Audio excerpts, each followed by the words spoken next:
How's it going, YouTube? Salt and Shine All here, SOS. Just doing a little bit of bread making here. Been wanting to do this for a while, as far as the video and everything. But wanted to show making bread using the wheat picked up from the LDS Cannery. And this is the whole wheat. I do have a lot of cans of the actual flour itself already pre-grinded and everything, but been buying a lot of the wheat ready to go. Just got to be ground down. And so just going to go through the whole process and we'll see what the end product ends up being. So this will be a multi-parter, I'm sure. But wanted to show using the Vitamix blender, using the dry grain attachment with the blades for the dry grains. And it's a different blade than what comes in the normal Vitamix. So was waiting to get a hold of this before I did the grinding of the wheat and such. And so let's get cracking.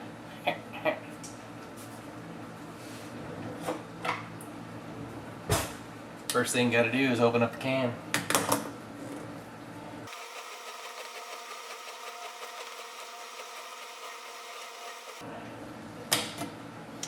Alright.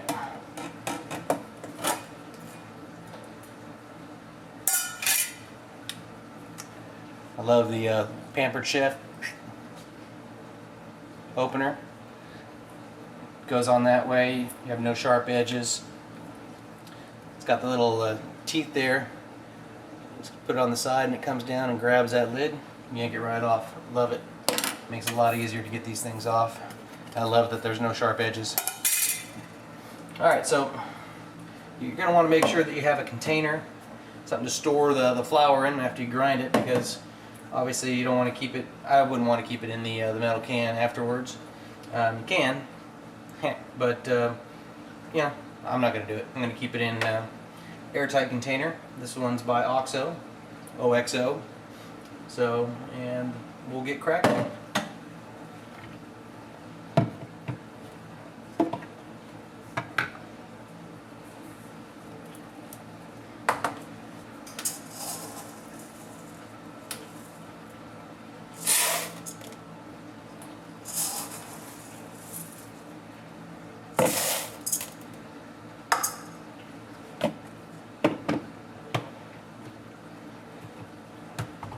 Now, one of the recommendations on the Vitamix is that don't grind more than 2 cups at a time.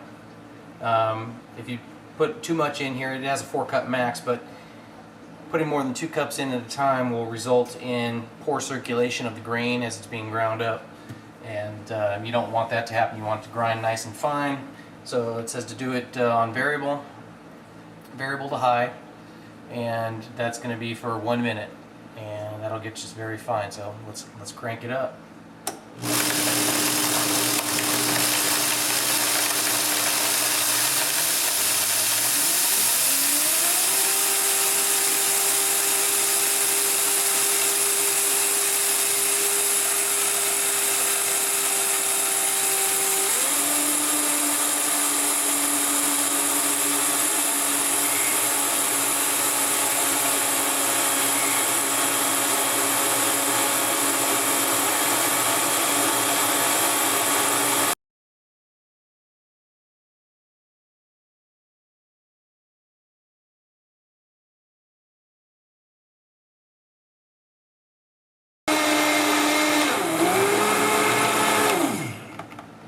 Alright, let's see how that looks now.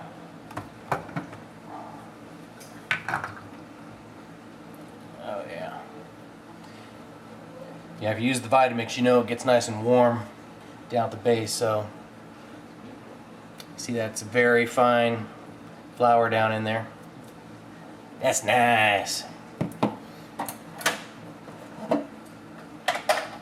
Almost smells like bread that's baking.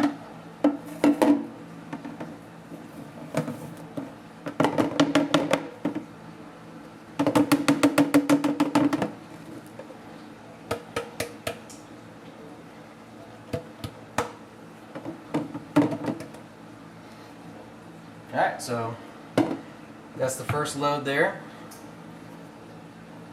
Oof. And And I'm going to go ahead and keep on grinding here until we fill up this container. Alright, get back to it.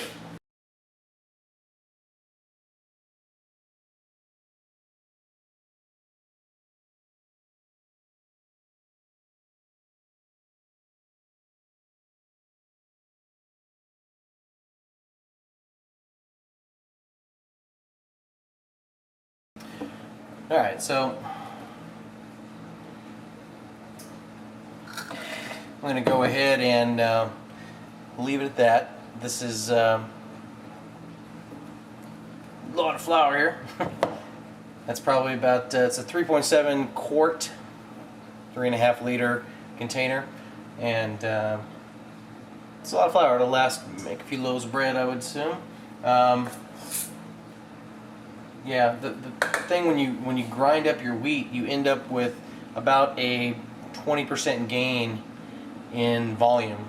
I think it's just from the air, from taking the densely packed wheat berry, grinding it up, and it puts a lot of air into it. Basically, it gives it that real fine texture.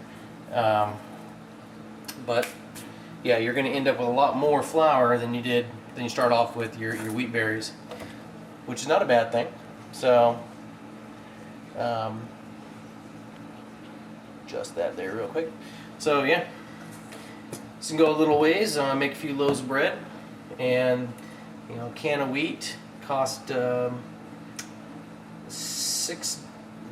forgetting now. I want to say $6.65 for the entire can. Not a bad deal if I'm remembering correctly. It's a great deal, low price. And short of, I guess, growing it yourself, but we'll get on to the rest of this here in a bit. Thanks. Real quick, I don't know if I mentioned it, one of the recommendations is that when you grind your wheat or any of your grains like this, you grind them into a flour or so forth, is you want to store them in the freezer. If that's obvious or not, in case there's any bugs or anything like that in there, you just want to make sure it is killed. And any kind of grains you get like that, as a matter of fact, if you're buying in bulk, I'm buying in the pre-packed cans, so hopefully there's not too much going on in there. These are packed in with oxygen absorbers. The oxygen absorbers, you hope take care of any of the oxygen and the bugs that might be in there. But if you're buying the big bags, 25, 50 pound bags of grains from your feed stores or wherever you're buying them from, chances are you don't know how long it's been sitting around that there's bugs in there.